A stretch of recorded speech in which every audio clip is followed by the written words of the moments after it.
What's going on, guys? As you may all know, the podcast is officially out on all platforms: Spotify, Apple Podcasts, and of course, YouTube. We are an ad-free podcast as of right now, but if you would like to support the podcast channel, make sure to go and get your On My Pod merch. It would truly mean the absolute world for myself and the entire production team for you guys to support the channel. That being said, catch us every Saturday at 9 a.m. with new episodes. We love you guys. Thank you for the support. It truly means the world. And, well, continue to watch On My Pod. This is it.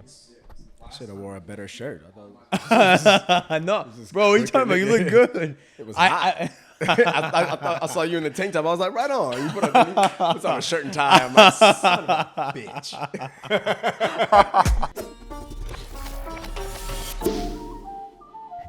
Come casual. Suit, tie. Like a tuxedo and shit. God damn it. You know, it's funny. I've been wearing so we started the podcast and I wore a tank top and a button-up shirt, and Jose's like, oh, okay, so you're dressing up for these. And in my head, I'm like, I wasn't planning on it, but now I gotta stay consistent, right? Now I gotta show So up. you started you started it from there. You can't drop back down. I know, and I wish I did. Now I'm like, damn, I should have done Could've it. built short. up. You just fucking I came could have in always hot. went up, but now I can't. You know what I mean? You have a fucking top hat on and shit. A monocle. Oh, bro. Well, thank you for coming out here, man.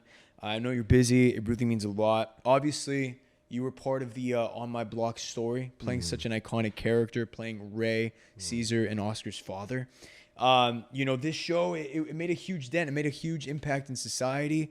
And this is sort of just like the tribute for the fans. And I'm sure you get it too, but every single day, I get a fan saying, when's season 5 coming out? Yeah, when's just season got 5 one coming out? yesterday, And I'm like, it's the show's done. It's I don't know done. what to Did tell you you not guys. see- Exactly. And it's kind of like, you know, we never, at least, you know, for season 3 and 4, we never had that rap party. Yes. We never had that closure, that premiere that you always get anytime you do any project, right? Yeah. Because of the pandemic, rightfully so.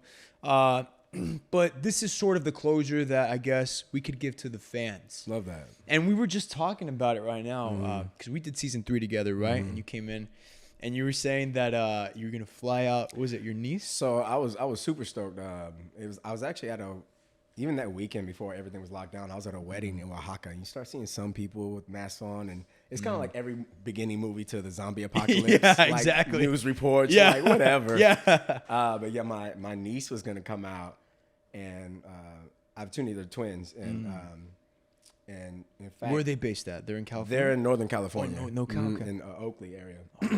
But they're huge fans of the show before I even knew what the show was. Yeah. And it wasn't until I told my sister that I had booked it that she went crazy, because she's a teacher too. And so she went crazy. They talk about how they love the show. So anyway, I was gonna bring one of my nieces out and just flex. You know what I mean? Yeah. Like get her on the red hair carpet, done, get on the yeah. red carpet, meet the course, stars. yeah. It was like, you know, win Cool Uncle of the Year award. You know what I mean? Of course. So that was definitely a bummer. And that Much was of it. because the show came out, like March, I think. It was that 18th or week something? when we got locked down. We were Yeah. supposed to have. I remember I was coming back from Oaxaca, and that Monday we were supposed to have our rap or party or premiere. Yeah, whatever I it remember was. that, yeah. And then within a few days, and then they canceled it, and I got the email, and I was like, "Fuck!"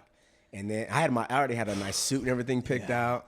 Dude, it was such a. I mean, I think that week it was like show came out and then shut down. locked Boom. down. It was like, so it was it was an interesting time, because granted it was great because definitely a lot of eyes were on it. Nobody had nothing I to was do. gonna say exactly. Nobody had anything else to do. Nothing else to On do. My Block was going up in the charts, started on like number 7, then 6, 5. Yeah, And then it was 1. Yeah. And it was like, oh should, everybody's watching. Everybody's watching. And it was a trip too, because even during that whole, whatever, 9 months it was, like there was a couple other things I've done in the past that were in the Netflix top 10 while we were on lockdown. Yeah. And it was Oh, that's right. I remember seeing that on your Instagram. No, it was like, I think Peppermint was one. Yeah. And I remember seeing you post, you're like, another one on the charts. Yeah, on the I was charts. like, hell yeah. And it's funny too, because definitely, you want the exposure, but of course, when it's on Netflix. I know. It just sucked because it was such a confusing time, I think, too. Yeah. For artists who had projects coming out, because it's like we have I guess you can call success, right? Coming out. It's finally being part of the journey as an artist is like you create in the shadows and then it gets shown to the world. Yes. And that's part of like a year later sometimes. A year later, exactly. And that's part of like, that's one of the most memorable parts of the experience, seeing the audience react to it and all that stuff. But it was confusing for me, at least. Like, I'm sure. Because the pandemic, the show's coming out, it's doing really well. We're like the number 2 show in the world next to like the Mandalorian, because that was like number 1 in the whole world, right? And I was like, this is awesome, but it just doesn't feel. It didn't feel right not being able to share it with you guys. No, absolutely. Not being at a carpet, celebrating the work that we put in for months. And what was kind of a kicker for me that was kind of like a cruel joke is that this is probably one of the bigger roles that I've had in a while, and definitely one of the more creatively fulfilling roles. Yeah. I often get these kind of like the heavies, you know what I mean? Yeah. But this one was a guy who had some heart and some kind of story. Yeah. And I was happy with what we did. Yeah. And then to not be able to use that momentum, it's like, it happens in a vacuum. Yeah. And it's like, this is great. Yeah. Everybody's loving it. Let me just, I don't know, scroll on my phone for another 8 hours. Yeah. You know what I mean? Like, so were you getting crazy DMs? Were you getting crazy some DMs? Interesting ones for sure.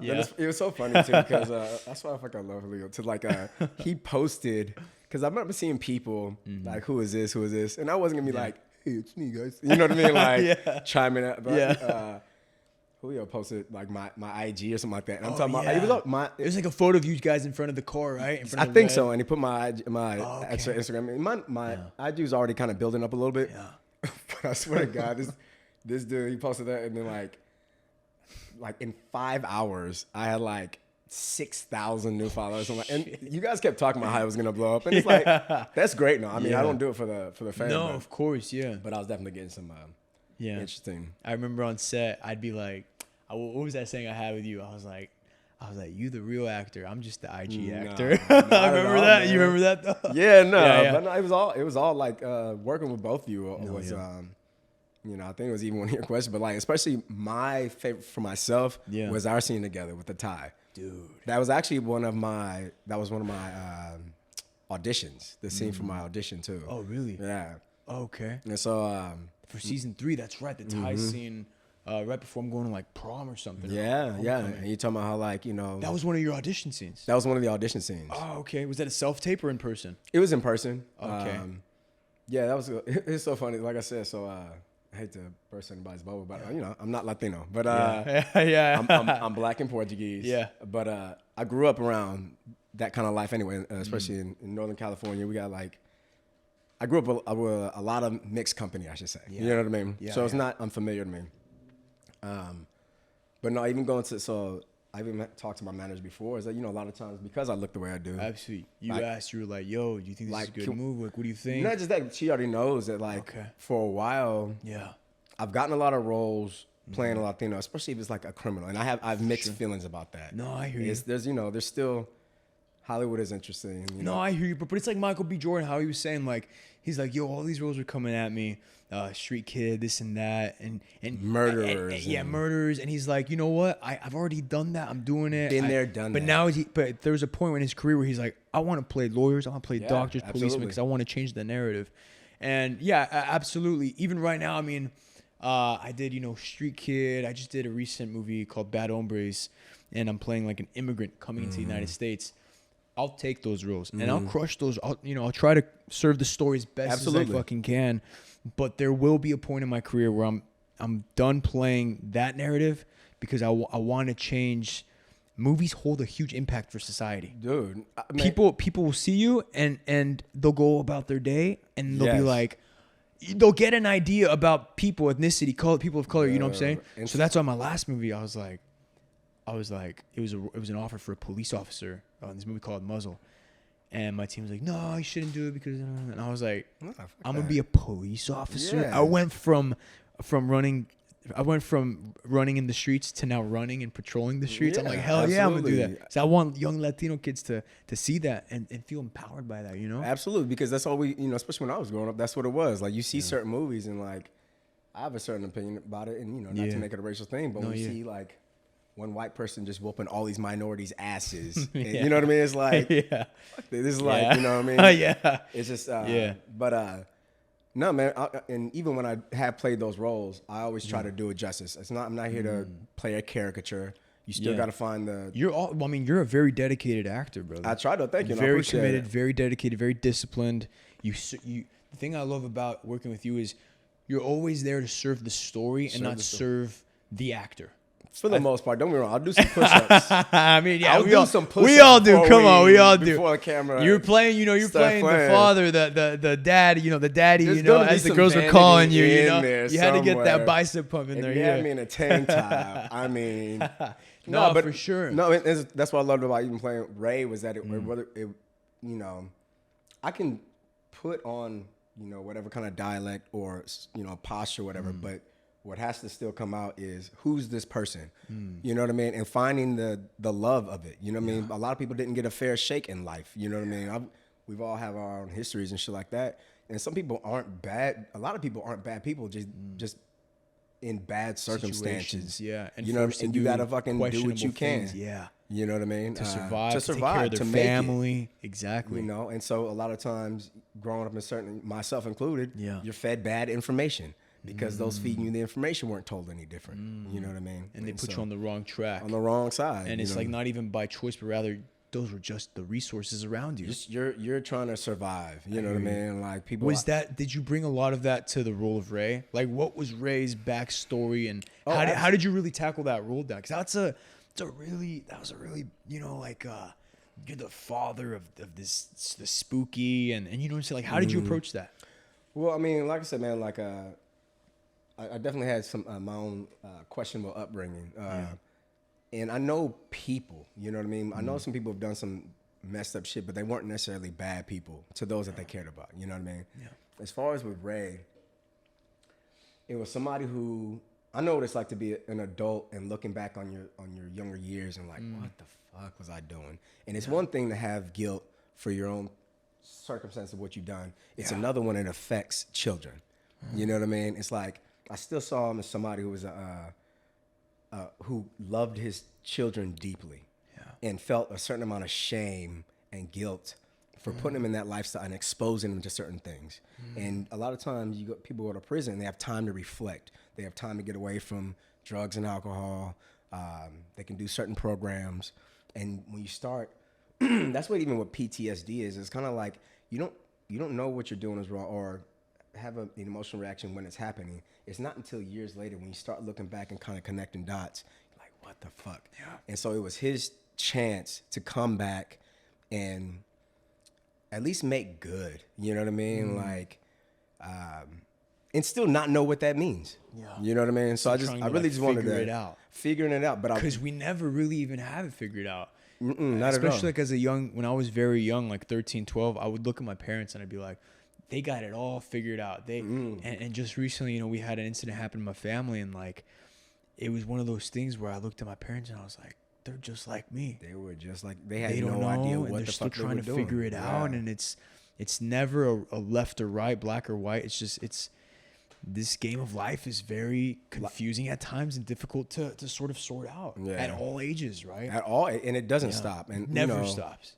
And life is hard, and a lot of times you do what you think is best or whatever. People are complicated. We have all kind of things, and so even with Ray, though, the most important thing was the love for his kids and their safety, and especially knowing that they were going to still, especially with Spooky's character, that there was going to be some resentment, and to be able to accept that, and be okay with it, but still try to be there for him. You know what I mean? You guys, I spoke with Julio yesterday. You guys had a very powerful scene. It was the scene where Ray's leaving for, I think, the second time, and Spooky is, in heartbreak, and he's crushed, and he confronts Ray. Why'd you leave me? Why'd you never call? All of that stuff. Would you say that was one of your more challenging scenes in the show? And how did you get ready for that? Because Julio told me, he was like, dude, that day I just showed up ready to serve the story. And everyone just kept putting pressure and pressure and pressure on me. That's what he said. So I felt bad for Julio because they were hawking him. And I'm just like, yo. Because they were putting a lot of pressure on him. Yeah, that's exactly what he's telling me yesterday. I was like, ooh. He's like, hey, Julio, no pressure. Dude, and at one point. Don't mess it up. At one point I saw, what I'm not going to say anybody's names, but 3 of the higher ups surround him And I'm just like, ooh, man, I am glad I'm not you, bro. Like, but I felt for him. And at a certain point, because it was a very powerful, pivotal scene, right? Yeah, no. But for you being on the other side of it, being on the, I guess I don't want to say antagonist, because Ray was not the antagonist. He's a very sweet character. Obviously, he went through a lot of things, but being on the other side of it, how did you approach that? Because that was a really good scene on both your guys' parts. No, it was honestly, and I try to put it all together because I definitely create my own personal backstories and relationships, and even just to pivot just a little bit, even when we were talking about the car and everything, I really created a scene in my head where I had this little baby boy in my lap driving, you know what I mean? Like some great memories and moments and teaching him of things. Yeah. Fast forward, even with that, it really was, it wasn't about looking at him as a man. It was more about seeing the little boy that I hurt and I abandoned. You know what I mean? It was like being able to take away, imagining him as a child and his dad. And I don't think there was ever any kind of story with what happened to the mom. I put it in my head that, I was in the game and I got sent off, and somewhere along the line she OD'd. Yeah. And I left you two abandoned because of that. You know what I mean? And so I made Julio, he's an adult male, obviously, but I put him as this is my baby boy, and I let him the fuck down. So I try to make it as, you got to build that in. And same with you, you know what I mean? Like, one of my favorite scenes was with you in Tying the Tie. And I remember at one point, they tried to put me in a shirt, and this wasn't even for vanity reasons, but I told them I just wanted to be in the wife beater because I wanted to be exposed. And there was something, in acting, it's important to play the opposites. And this is a very tender moment. And I think it makes it more compelling when it's a big ruffian kind of person being very gentle and tender with a child. You know what I mean? So that's why I didn't want to be in the show. I wanted to be in the wife beater. So it looks like there's this presence, this, gangster, whatever you want to call it, but he's with kid gloves. And he's telling how much he's so proud of his son. And I think that adds, visually, that was such a beautiful scene. That's one of the scenes that my team loves. They always send it out to like directors. They're like Race or not Ray. They're like, Ian's so good in this scene. I'm like, hey, this is my demo. What are you doing? That was my scene. You know, that so was funny. Great, brother. That was such a great. And when I say my scene, what I mean is that like all the even since I knew I booked the role, like I said, that was an audition scene actually. I was thirsting for that scene, and not just when I say it was my scene. It was like that was the scene. That one and the one with Julio, but especially that one, that was a scene I was really most looking forward to. Yeah. Because it was a chance to, again, man, a lot of times we judge people and we don't know their life story, and somebody can look a certain way. You don't know what the fuck's going on inside their head. You don't know what they've been through. Yeah. And it was a chance to show this person who society would deem as a threat and just being as loving and as tender as possible to this person his child that he feels he let down. You know what I mean? A great scene. And then, I remember, I think that was season 3 episode, somewhere in the middle. 5, I believe, right? Yeah, that's right. Monte's mom just passed. I was going to the funeral. And I remember in the storyline, I think your character had left. I think, the interaction had happened with Spooky and Ray. And I remember Caesar had the confrontation scene with Spooky. Where's Ray? Why'd you let him go? Like, if you just would have offered him a job, he would have stayed, like that whole thing. I was having such a hard time getting into that because, obviously, like, they sort of, how sets are, like, hey, how are you? Oh, you're my father. All right, let's get into it, Yeah. For me, and still I struggle with this as an artist. It's very hard to really make that sort of connection and memory real. So I remember you were on set, and I think you were like by craft or something, and I pulled you aside and I was like, hey, brother, like, I'm having a really hard time getting into the scene. And, if it's cool with you, could you share something vulnerable with me so I could really have that, like, because I see you as like this muscle, badass dude, you know what I'm saying? Like, good actor. All the ladies are falling in love with. But I'm like, I needed something where I could really connect with you. You're not just your character, but with you. I was like, I need something. I was like, if you can, cool. If you can't, no worries. And you gave me something very powerful, and I went into that scene, and it really helped me, man. Really? I don't remember. It really did. I went in there, and I wasn't just. I'm not a method actor by any means, right? But I like to take the work a little more than just than what's on the paper. Absolutely. At least like in my head, like I really like to. It's more than just acting to me sometimes. Like it's you know what I'm saying? Like that's how great acting is, man. The greats make it personal. It's a spiritual thing for me, honestly. Exactly. Like that was actually, and even that day, because you know how we shoot out of order. Mm-hmm. We Julio and I shot the confrontation scene first. Yeah. And then came back from lunch. Yeah. And then we shot your scene. You know what I mean? And so that was really just a hell of a day. Oh wow, you shot those both on the same day. Yeah. Holy crap, those And it was heavy scenes, man. No, dude. And then I was like, I was in it, and Yeah. it was really too, because even after lunch, one of the grips was like, you know, you guys are doing really. He's like, you know, I really love my job, but watching you two, it was talking about Julio and I at this time because we hadn't even started yet. He's like, this is what I really love. I said, thanks, man. So it was really cool, and then having the moments with you. What I love about it, and this might be a vanity thing, it's like when you really do rock that shit, you'll even see people look at you differently. You know what I mean? Then now you catch people looking at you from a distance. Yeah. You know what I mean? And honestly, how I approach it, especially depending on what it is, I think Brett might even ask me this. I really do try and envision it like I'm filling the room with my energy. I'm putting it through the camera. I want you to feel me. I want to move the molecules in the room. I want you to have an experience, a visceral experience is my goal. You know what I mean? If I can. And that is a charge for me. It's better than any drug. You know what I mean? Like, it's just you get high off of it, knowing that you affected somebody. Oh, yeah. I think the highest form of that is somebody who can sing really well. You ever been somewhere and they just like, you can hear a pin drop. Like, you know, when you just have somebody in your hand. Yeah. You know what I mean? It's like mesmerizing. It's mesmerizing. You get goosebumps. Yeah. You know what I mean? And so I really do. You know, you got to raise the stakes. You know, that's one of the things. It's an acting lesson too. Like whatever it is that's on the page, make it that much more important. It's not about just me tying this tie and telling you some words. Yeah. This is, I got to do this because I got to make sure I'm trying to save your fucking life. Please don't go down this road. Whatever the stakes are, raise that shit. Yeah. You know what I mean? Absolutely, man. Absolutely. You know what? You said something like, I told my girlfriend this the other day. I was like, look, we were talking about why I do it, why I'm acting and this and that, and like what I love about it. And I was trying to explain it to her, and it's truly something that I can't put into words. It's a feeling. When you're on a set for 12 hours a day and you're connecting with human beings, it's the most human that I will ever feel. And even though it's fake and it's acting and it's silly and corny, whatever, for me, it's like sometimes it's the corny things in life that keep you going.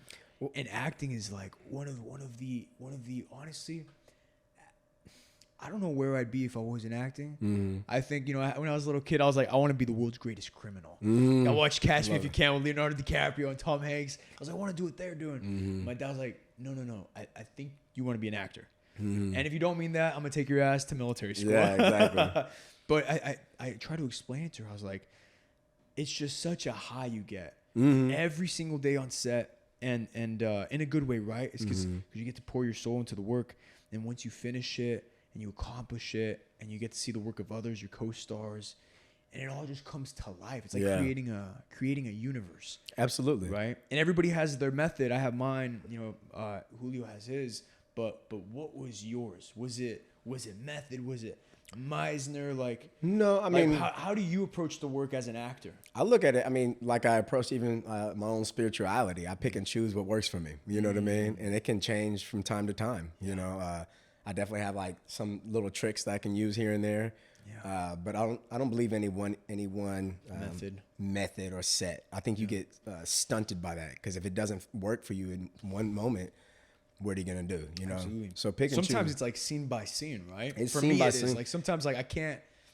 The Meisner stuff, I'm just like, you know what I mean? And moment by moment, a lot of people don't see, but you're doing take after take after take. And if it's something emotional, and it's just like, I'm dry. It's 4 a.m. I'm like, I got nothing left, man. Haven't slept in a week. I've definitely like, I have little, like for even something, in a small example.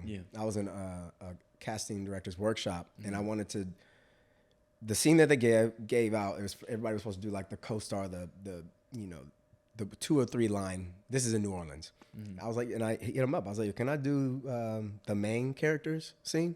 And it was, I forget what the movie was, but the guy essentially, it was in New Orleans. A hurricane was coming, and his wife just died giving birth to their child. Wow.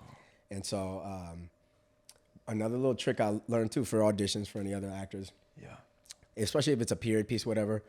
Maybe come in, one of the hardest things is the beginning of a scene. You start a scene, it's just like, okay, words. Yeah. How you can really ease into that is that, like, maybe you're singing a song to yourself. You know what I mean? And so I, for this one, like humming it almost. Humming or singing it. And but like actually, or you're talking like just no, I'm out loud. Like okay. One time I used it for an audition. It was supposed to be set in the 80s. It's for Dallas Buyers Club, actually. And I looked up what the top song on in that time era. At the time. Yeah. And one was like, ain't no woman like the one I got. Wow. So I walked into the audition, into the scene. They said action. I'm like, ain't no woman like the one I got. Whoa. Hey, what's up? You know what I mean? And stopped. That's a good trick. It's a great trick. I'm going to use that. It's a great That's trick. Really and the director was like, and it helps smooth. And so you're not just like. It's a smooth transition. It's not just action, act. Go. Yeah. Yeah. It's I don't have any more. It's like, I'm doing something. There's business. Ain't no woman like the one I got. What's up, man? Yeah. You know what I mean? Like, so it's a seamless, That's a great trick. That's a really great trick. I know that, like, for a lot of actors, aspiring, starting, whatever, the first moment, especially in an audition, is the hardest moment. Dude, if you can master that moment. Yeah. And so, and this is another thing, another one too I've used is like, sometimes you go, especially when we're having live auditions, it's great when you have the first line because this is your time. Yep. So you set the tone, you set the pacing, the rhythm. I went into a callback, and a lot of times casting or their assistant, the reader, is their eyes are down on the page. Yeah. And so a rule of mine, especially if I have the first word, I'm gonna sit and wait until they look. Until you look. And so for this one thing, it was like my first line was literally, "I got to use the bathroom." And I actually got this from a buddy of mine because he had helped me working on it. And so action. And so I was just like, I'm a criminal. I'm being interrogated. So I'm like a child with my hand in, just looking. And then when she looked up, I got to use the bathroom. You know what I mean? Like, and again, it was just one of those things. You know what I mean? That's a really good trick, man. And so as far as like certain songs, and if you sing it in a different tone, it can make you. So for the one going back to where he was trying to wrap his wife up when she had died. Okay. And so he's putting her into a body bag or whatever. And I even brought like a suit jacket, not a jacket, but the we travel bag for a suit. Yeah. And just, zipping it up slowly. And I made it that it was our song that, ain't no woman like the one. She can, and so I made it as though it was our song. And so I'm saying goodbye to this woman. And so I've used this other times where I need to get like emotional. Like, no, not that in woman. It's my girl. It's like I can't think of the lyrics right now, but talking about my girl, and just kind of using that. If you slow it down and make it, like an ice cream truck driving away, that sound, it kind of morphs a little bit. And so that's something I've used before. That's a really good trick. And it'll make me emotional. Oh, 100%. Like even though I've shared it before. Especially if the lyrics are like sweet. Yeah, very sweet, loving. And you just did something very horrendous. And I'm putting a tarp over my dead wife. Exactly. It's always the contrast, the opposites. The opposites. Like the opposites. Like we were talking about. That always makes a scene interesting. I always say this because I run an online acting course, but I always tell my students, I'm like, guys, watching an actor trying to become emotional will never be as interesting as a human being trying to resist breaking down. That is the best acting you will ever see. And it's not even just acting. You'll see it in videos of real life when people are at a funeral, when people are in courts and they're trying to hold their composure together.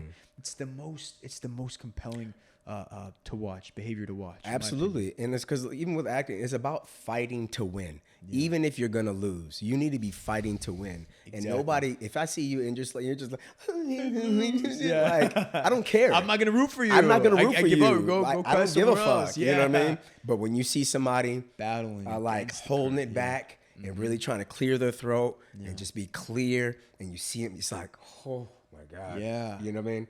Hey, what's going on, guys? Really quick, I wanted to hop on here and say a huge thank you to everybody who tuned into today's episode. Your support truly means the world to myself and our crew. And well, I made this podcast essentially to inspire, educate, or at the very least, entertain those who tune in from all around the world. As of right now, we are an ad-free channel. However, if you would like to support the podcast, make sure to check out sangremia.store and check out all the On My Pod merch we got on there. We got hoodies, t-shirts, hats, coffee mugs, and so much more. Again, huge thanks to everybody for hopping on here and supporting the channel. It truly means the world. And well, that being said, let's get back to the episode. Adios. When something tragic has happened to somebody in real life, they're not trying to lead it with like all this. If anything, there's like, they're trying to mask it. Like, it's nah, human. Man, like, no, I buried my best friend. You know what I mean? And then you're like, wait, what the fuck just happened? And then it's like, wait, are you all right? Yeah, are you okay? Yeah. And then, oh no, yeah, no, I mean, it happened. It's like in that movie, Good Will Hunting, right? With Matt Damon and Robin Williams. When Robin Williams is like, hey, it's not your fault. And Matt's like, I know. Yeah, He's yeah. like, no, it's not your fault. He's like, I know. And then it just keeps going and going until you start finally chipping away. Exactly, chipping away and getting to the core truth.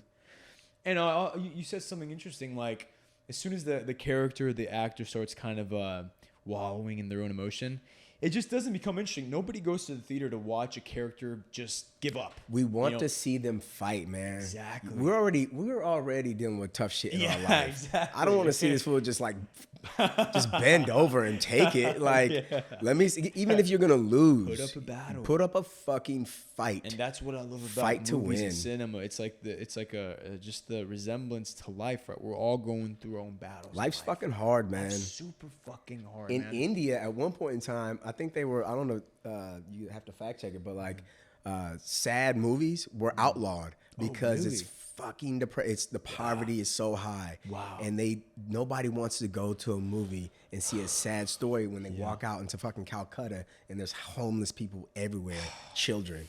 And so that's why if you see their movies, they're like, all happy and they're fighting. Man. It's an escape. It's an escape, and it leaves the human spirit like up and feeling inspired, right? Yeah. I said this on one of our podcasts. I was like, dude, I don't want to do projects that are sad and depressing. I want to do projects that are motivating, inspiring, and that uplift the community, bro, especially Latinos, bro. Like, I want to change the narrative, like we were saying. Absolutely. But more than that, I want to inspire human beings. I want to youth. I want them to leave the theater and be like, I'm pumped. I want to go work. I want to be a boss. Like, I want to grind. I want to create something. It is, man. It is a higher call. Like, and I'm not trying to make it all like lofty or anything, but like it's the art of storytelling. If you think about it, storytelling is what kept humanity together and in check. Not in check. That's not the right word.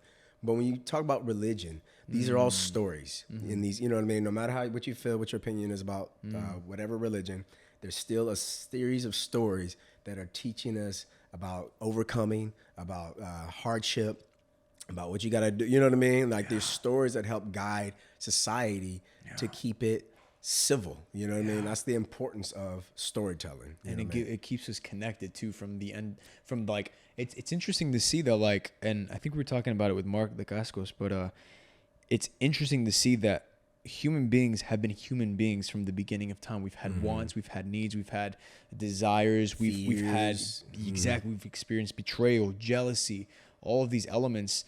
And sure, maybe the world is different now with this and TikTok and all this stuff, but deep down inside, we're still human beings. Everyone's battle might be different, but deep down inside, we're all going through something. Oh, absolutely. Every single day. And if anything, that's why I got to try to put my phone down more, because it's addicting. And it's masking. So what it does too is like that's scrolling like this. That dopamine. It's releasing small hits of dopamine. Of dopamine, as opposed. So that's why people are so depressed and down, because they're draining their reserve. Dopamine isn't supposed to be like you're like leaking a faucet. You know what I mean? 100%. I tell my students all the time inside the Actors Campus, I'm like, guys, you know, you have to, you're trying to be an actor. What is an actor? An actor portrays life, portrays human beings as you know, nobody wants to go to the theater to watch a phone addicted person, right? Yeah, exactly. So it's like, guys, if you're gonna be doing this, then be it in life, so you can actually know what it's like to be a human being. Go out and take risks. Go to the beach. Go experience fun with your friends. Yeah. If you're at dinner with your family, put your phone down. Put your phone with down. them. Connect with them. You know. Read stories, because I mean, you're supposed to be expressing the human condition. Not exactly. masking. And I tell them too. I'm like, because you know, sometimes as artists, we like to get into the dark cloud, because you know, sometimes, at least for me, starting off, I always felt like I had to be starving spiritually, emotionally, financially to give the best possible performance. I always felt like I had to be in the gutter to to shine. But it was a very unhealthy way, because I was like, yo, I'm just listening to sad music. Yeah, I'm watching depressing movies. Yeah, I'm like, I don't feel good, and I don't want this to be my mindset. I get that, and this, at the same time, don't get me wrong. I think there's especially when it comes to music, depending on what the scene is, of course, or audition, there are certain things I'll listen to that'll help me. But you should be able to turn it on and off. Yeah, you know what I'm saying? Absolutely. And sometimes some things you are giving a piece of yourself, and so some things will linger. But if it's depleting, and if it takes away from your performance, because sometimes that's draining in itself. Yeah. You're fatigued, you're tired. Yeah. And you already cried all your emotions out. Dude, and now you're supposed to be emotional here. You're like, I'm drained. I got nothing. They're like, okay, we got the wide. We're gonna close up. You're like, wait, I thought you guys did the close up. Oh. No, that was the wide. See, you're a pro, because we didn't see the tears. If the camera ain't facing me and it's not right here, you get 50%, 70%, 100%, depending on how close you are, and if it's facing me or not. What would you say was the most challenging scene for you as Ray? I mean, we spoke about, you know, the spooky scene and the one with Caesar, but what would you say was the most challenging? Challenging or fun? What was the most memorable scene for you, where you're just like, man? I mean, honestly, that day that I was even having it out, because before it was, you know, I had a few scenes here and there, and it was more just like, you know, adding to the story kind of deal. Yeah. So even shooting on that day was, again, man, like. I journaled about it and everything. It was like, it was just so, I felt so good. I couldn't even go to sleep that night. Yeah. Because I just felt really, you know how it is. Sometimes you do something, you're like, man, that sucks. Yeah. You go home, you're like, I should have done this. I should have done that. This, man. Yeah. And it was one of those times where I was like, I really felt like I left it on the table. Yeah, I put it there, and even like, and again, it was like, and not to, so even the still photography, he came up to me and he was just like, he told me, and this even, he's like, man, when you said mijo, he said, it made me think about my dad on his deathbed, and his eyes are wide and it's watering, and it's just like, even when I tell the story, I'm like fuck, man, and it's like, and just from that moment on, like I could see people kind of like they had eyes on me, and it was just like, so it felt great. That's why we do it. Yeah. Man. Oh my God. That's why we started. That's why we do it. That's why we'll always do it. It's a power, man, especially if you can do it well, and even to make somebody laugh hysterically. Yeah. Like I love that. You know what I mean? Like I love when you can change somebody's physiology. Yeah. And you can change their day. You know what I mean? Like it's a release of sorts. It's an adrenaline. It's a chemical. It's, you know, it's powerful, man. I was going to say, it gives you a sense of such a strong connection, right? I mean, it is. I mean, everything is energy, you know what I mean? And so when you can really, you know, sometimes you could feel somebody's energy. 100%. What led you into acting? Like, where'd you grow up? Like, how'd you get into... So how'd you land over here in the grand world of Hollywood? I ask everybody. They know my story, but it's always interesting to hear. It's an interest, I guess. So I grew up in the Bay Area. When I was younger, I was in a town called Pittsburgh, California. And then fast forward, by the time I graduated high school, I was in Oakland, California. And I was, you know, a knucklehead, and like, so I even joined the military to get out of Oakland because it was just going south. Like I was losing friends. You were in the military? I was in the military. I was in the Air Force. I was a firefighter in the Air Force. Wow.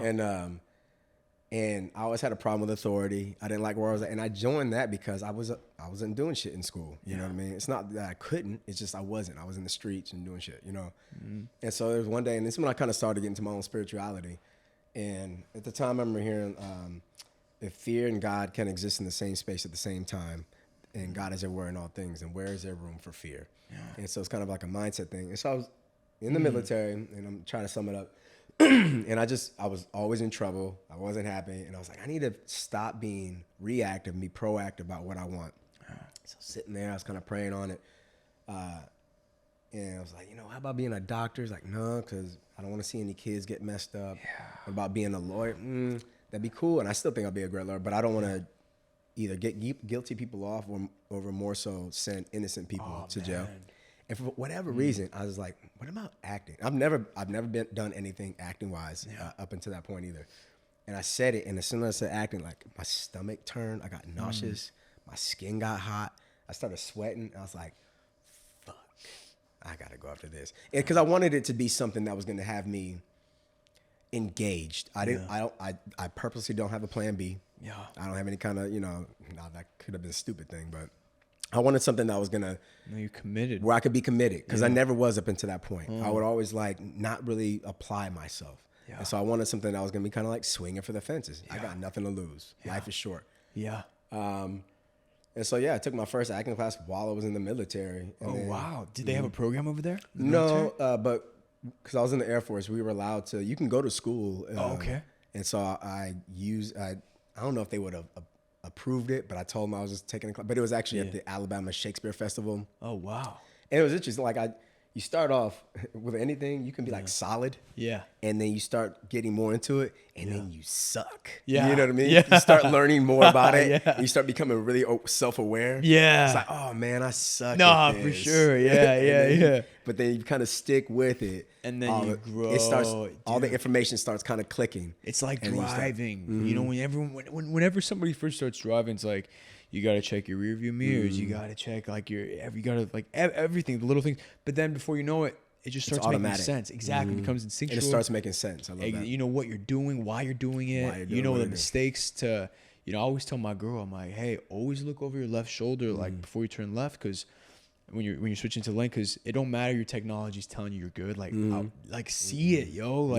And I've been preaching this on the podcast a lot. It's like, everyone's going to suck when you start off. You don't have to be great to start, but you got to start to be great. Absolutely. And I think a lot of the, something that I've been seeing in the younger generations, everyone just wants it right away, right now. If it's not tomorrow, I don't want it. And they get this sense of I don't want to say entitlement, but it's just a sense of frustration. There's entitlement too. I mean, because it is a world of instant gratification. You know what I mean? Yeah. And you got to, anything that's worth it is worth working on. You know what I mean? And that's why I even got into the acting, because I had zero idea how to pursue it. Nothing, what's the saying? Nothing worth having came easy. Not at all. Not at all. Not at all. And if it came easy, it wouldn't be worth having. Nobody would want it. If it doesn't make you afraid, then maybe it's not the one. You know what I mean? Yeah. Go after pursuits that give you pause. Yeah. That make you have to dig down deep and kind of figure it out. Speaking about this crazy career, obviously there's a lot going on with AI. I have my thoughts on cinema. Will cinema be here forever? Will acting be here forever? But what are your thoughts? Does the AI technology scare you at all? I mean, I've seen Terminator, so that's a thing. You know what I mean? Maybe humanity isn't meant for this world much longer. Who knows? But it doesn't necessarily scare me, man, because I feel like storytelling of some sort has always been there. And I think it is absurd that, because AI is not like they're creating even the avatar out of thin air. They're using somebody else's likeness with the writing. They're using somebody else's voice. It's not like they're like, hey, can you do this thing? It's picking out of information that is already out there in the world. So it's still stealing. Technology can't create new ideas like that. They're borrowing from something else. So I definitely have a strong opinion on it. Yeah. It doesn't necessarily frighten me. I'm glad that we're going through what we're going through, but I think it's bullshit that especially in a creative field, people think it's okay to use that. Yeah. Because you're still stealing from somebody else's essence. Yeah. You know what I mean? You didn't just make this up yourself. No, it's wild, man. I mean, they're trying to scan people. They're trying to scam people for $200. And you know what's fucking crazy? I literally just got an offer for a nice, very nice sum of money, but they want to use my AI for the rest of my life. I was no, there's no amount of money you could. It would have to be literally almost $1 billion. I know. Like, you know what I mean? Like hell no. 1 billion. I mean, and I'm just saying a ridiculous amount. To me, that's like, you know, absolutely no, but like, it's gotta be like fuck you money. Yeah, you know what exactly. I mean? Like I don't have to worry about because like I'm not gonna. You guys are playing with my life here, my soul essentially. You guys can put me on a TV screen and do whatever you want me. That's trash. I think I think you know people look at the bottom line and numbers way too much. And so I think So I'm not gonna do the deal, but I'm not gonna do it. Just let me see the contracts first. No, I would never do that, man. Nah. I think I don't know if I people could fact check me. I'm not sure if this is right, but I think they might have done that with Bruce Willis, just because he was going through. I think he was going through dementia, and he was going through a lot of mental problems. He still had to get him in. Exactly, and it was all online. And I think a studio did try it out with him, and he's gonna be one of the first actors that we're gonna see this AI stuff happening with. I'm not sure if that's true. This is what I've heard from a friend. I haven't looked it up online, but I don't know how I feel about it. You know, maybe if the actor is open to it, but and see, this is what's messed up too. Is like Bruce Willis had his time. You know what I mean? Like, and it's nothing disrespectful by no means. It's a good point. I haven't even thought about that. It's like, dude, people die, people get older, people go. You know what I mean? And I'm not trying to make it sound crass or nothing like that. But you're also saying like, hey, leave some space. Like, why don't you get another actor, man? Get somebody else. Exactly. Yeah, you keep trying to reach back. That's a very interesting perspective. You're reaching back 20 years. It's like, what are you going to bring back Pintos too? You know what I mean? Like, not comparing Bruce Willis to a Pinto, but I'm saying like, move forward. Move forward. That's a very interesting perspective. I haven't even thought about that. Yeah. It would take away a lot of opportunity for young artists. Yeah, because you're relying on just clone and AI everybody. Then it's like, why do I need to find the next Ryan Gosling when I have Ryan Gosling? In his 20s, 30s, 40s, 50s. And so what? Tupac has a new album coming out too. Is that true? Does it? No. Oh my god! I saw him on a live they've done that before, for sure. And they've done, I think, AI music, and I think that's such a crime when they use somebody else's voice and put it to other songs. Like those people should be sued. AI thing. And I was like, listen to the song. You should be sued. I was like, this low key kind of like, and it's like it's kind of fire. Yeah. But still, that's somebody's livelihood. That's somebody's likeness. You know what I mean? So I think it's very arrogant. Yeah. And just out of touch when you could just think you're going to use somebody else's likeness to create a whole new thing. You know what I mean? Go be creative, man. Go. People have worked hard their lives in dark rooms through poverty, through all these things to get where they're at. Yeah. And you think you're going to just type it into a program and it's crazy. And it's not even it's not even just acting, right? It could be like pretty soon we're looking at a time where we might not even need accountants. We might not even need so a lot of different things. Hey, I mean, you go to the grocery store, it's all machines. It's like two people there running it, and then everyone's doing their own work. You know? I mean, enjoy humanity while you can. You know what I mean? Like, think about this too. I mean, and not something, but dinosaurs were around for like 100 million years. Wow. And humans have been around for 400,000. Wow. Rome was around for 1,000 years. The U.S. has only been around for 300 something years. So don't get it twisted. Our time does have an expiration. So if it's by our own hand, that's unfortunate, but the saying goes, history always repeats itself. Mm-hmm. Always. Hey, man. Study history to prevent it in the future. But from the looks of it, a lot of people have not been studying history. Not at all. Look at it. I'm not even getting into the politics. Come on now. Some people are just dummies. Stop being spoon-fed. I will add on to that, man. Some of the leaders are just I don't understand how they are there and how they are representing and leading. And I've been saying this, there needs to be younger, not young, I'm not saying 15-year-olds or 20-year-olds. I'm saying just people who are in touch with the world. Absolutely. People who are in touch with what's actually going on. It's fucking hard to survive nowadays. No, absolutely. Gas, rent, mortgages 8% at the time being right now. And it's like, it's people are having kids. They can't even afford, clothes for their kids. Childcare and basically childcare, taxes, getting taxed 40%. It's fucking hard, man. Absolutely. I mean, think about it too. And I understand how it works. There's definitely wisdom in age, but at the same time, the some of our own representatives and all that have been in the game since segregation was legal. You know what I mean? It's been like 30 and 40 years. I think there should be some kind of a cap because now you got a bunch of old people making choices that's going to affect the rest of the country long after they're dead. You know, like they're limited. They're really on, their expiration is They're a around the sneeze corner. away from turning into dust. A sneeze away. They're from one sprained hip to like, but they're making choices a lot of times in their own interests. I'm not saying all of them. No, some are actually good people. Some of them are very or, good. or at least some of them are very well. awful. And some of them suck. Very awful. Balls for Yes. sure. But young people do need to get involved and at least be aware. I'm not saying everybody has to be a freaking aware. pro. Yeah. But just tune Get in every now and educated, again. tune in, and go exactly. vote. Go Yeah. freaking vote. Don't complain about shit if you're not doing nothing. 100%, man. 100%. I think a lot of people they just kind of let life pass them by, and they let the world kind of like fold before them, and it's like, hey, you can have an impact, you can have a say, you can make a change. And I get it. It can be overwhelming and it can be depressing. Yeah. You know, sometimes just pay attention to little things and just make a little bit of an effort. This is your world too. Exactly. You This know is what I our mean? world. This is your world. So if you have a problem with something, you should tune in a little bit. And, Absolutely. you know. Well, obviously technology has changed. Obviously for actors, right? It's like self-tapes. It's something that I've personally, I couldn't tell you if I like it better, if I like it worse, but it's here and it's here to stay from what it seems like. For you, what do you like better, self-taping or auditioning in person? Well, these days, I yearn to audition in person. Oh yeah, I miss it so much. yeah. But I'll tell you this. So, you know, like I said, I came out of the Southeast, and we were already kind of actors that I know that came out of the Southeast, like New Orleans, Atlanta, and all that. Self-taping, we've been doing that for forever anyway, because we would send them off to other places. So we already knew how to do that. So it wasn't a big change for us. Oh, okay. I was doing that back in 2009, 2010. Oh, okay. But there is that.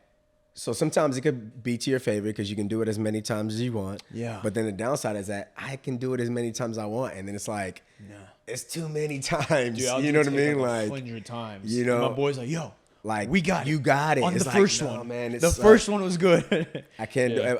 And so I do. And so what I miss about going live, especially like since the pandemic, you do this thing, you're putting your heart and soul into this thing, you send it off into the ether, and it just goes away. Yeah. And it's just like, sometimes you get a call back, a lot of times you don't hear anything back. Yeah. And so it could be really disheartening. What I miss about going in live is that like there's a relationship there. You kind of, like, do I like this person or whatever? Yeah. And what I love about performing is I love moving people. I love making people laugh. I love if there's somebody's behind the camera and they're doing their best to freaking like hold it in. Yeah. Or if I did something, I can see out the corner of my eye somebody react to it. Yeah. Like I told you, I imagine, especially if it's something I'm really connected to, I'm filling up the room with my energy. You know, you belong to me now. You know what I mean? Like, no, but it's like, you know, you're when hypnotizing them with your art. I love you're when getting a grasp on them. When you're with a casting director or reader and they lose their place because they get caught watching you. You know what I mean? Like they're starting their words. Yeah, exactly. And so even if I don't get it, at least I know I did my job. Yeah. And so I miss that aspect of it. And just the human component, man, especially being locked down and not seeing anybody forever and how technology is, I really am a champion for boosting that human component, doing this in person. You know what I mean? Like, I'm going to be honest. This was a leap for me. I swore I would never do a podcast. And I was like, I don't know. I'm like, it's like, I'm just an introvert, kind of awkward, but this is it doesn't just help me like for whatever this, but like it helps me grow as an artist. It helps you feel more human again, right? Absolutely. Hearing people's stories, hearing your stories, hearing where you came from, like all this stuff, man. It's like you said, since the beginning of time, we've been storytellers. And stories have kept us connected. And so this is one of the downsides I think about with technology is that a lot of times people even say if there's a lot of people are losing conflict resolution skills. And so a lot, you know, it's easy to type somebody's DMs and you can think of a response and all that.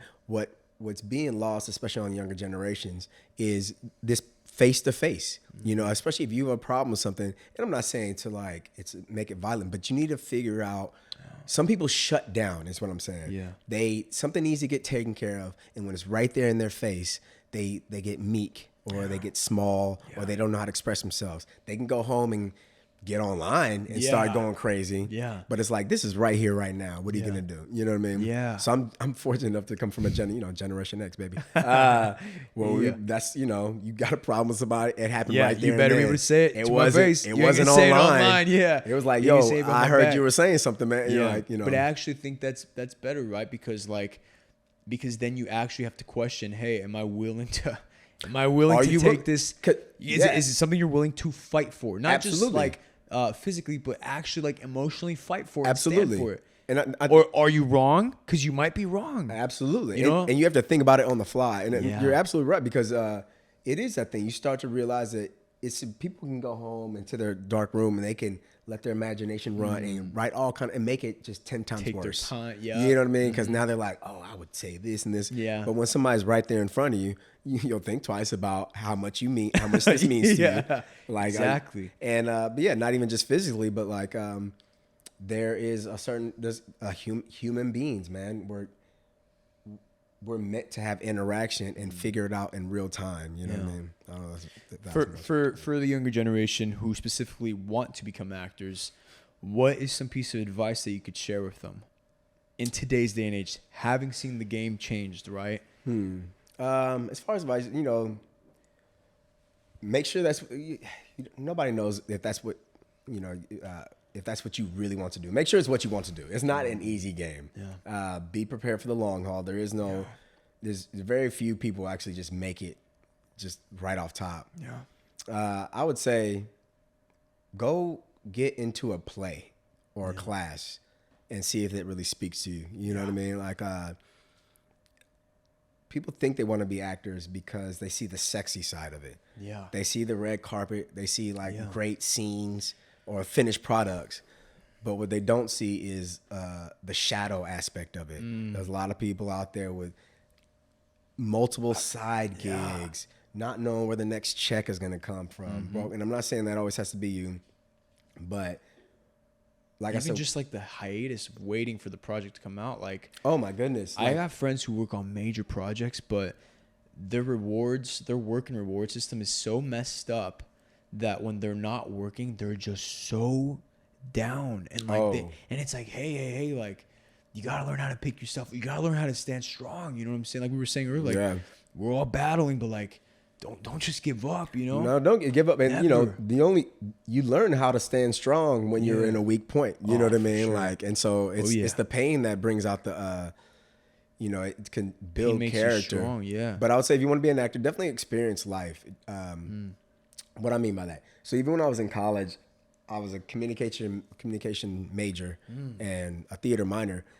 And I mean, this is not to rag on any kind of theater kids, but a lot of them were just like, look at me. They're just like, it was all theater. Yeah. But you're talking about the human experience. You need to go have an experience as a human. Yeah. Go travel, go do other things, take classes, go do see things. life from a go different see point of view. life. Go be an observer. Go be in things that make you go do things that make you feel uncomfortable within reason. Don't put yourself in harm's way. Yeah. Maybe sometimes put yourself in harm's way. But what I'm saying is, like, you have to experience life if you're going to reflect that back, because we know bullshit. You know what I mean? Like, human beings know other bullshit. And so that's why, I will say, I'll add on to that, the younger generation can spot bullshit from a mile away. A mile away, man. A mile, because Somebody they knows if you know. will. Yeah. As much as, like, I've been saying the younger kids today, they're all on the phones and stuff. They can spot bullshit so easy, man. Those spidey senses go off. Yeah. Everybody has a bullshit. And then they roast you, then you go like, by. Clowning. Yeah. No, that's what I'm saying. So that's why it's like, we got to keep it authentic. We got to be genuine. We got to commit to our craft. Yeah, man. Talk to different people. Go around different circles. Broaden your scope of what life is. Because also, your main job is to justify everything. If it's on that page, then it's your job to justify it. It may sound absurd. Guess what? Your job is to not only do it, but do it fucking well. Make it be like, oh shit, this person really is. Because I guarantee also, anything that can be put on a page, you can find somebody that lives that kind of existence. Oh, yeah. An example, I remember like I know this kid who he was asked to play like a white dude in the hood, and he's like, "That's boy, man, blah, blah, blah." Like I've never. It's like, please, fam, I've seen white boys in the hood. It's like, well, I haven't. Like, you don't see Oxygen either, but you know it exists. And no shit, everybody knows a white boy Dave. Like, don't fuck with white boy Dave. You know what I mean? Like, don't get it twisted. There's white dudes in the hood, and some of them not to be trifled with. You know what I mean? By even the biggest stuff. Like, nah, I ain't fucking with that. I ain't fucking with Gary.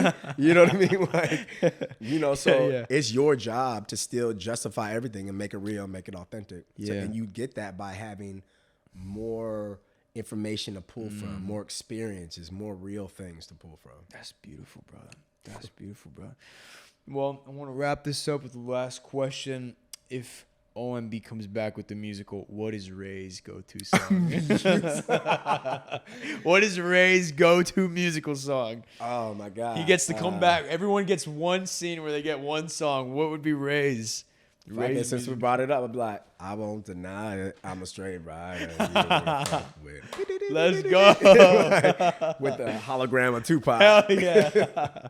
That's the sub, brother. All right, well, thank you for your time, man. I appreciate you coming out here. This has been so fun hearing you chat, connecting again, talking about OMB. And for the viewer, where can everybody find you? Shit, right now, I don't know. No, like on Instagram. Oh, social yeah, media it's my name, Ian Casselberry, Incasselberry. Yeah. I'm about to say, I don't know, I'm about to go to the gym in a second. I know, like that. Times are slow. LAfitness.com. No, all right, but well, thank you so much for your time, man. It's always a pleasure. My pleasure. You too, man. I appreciate it.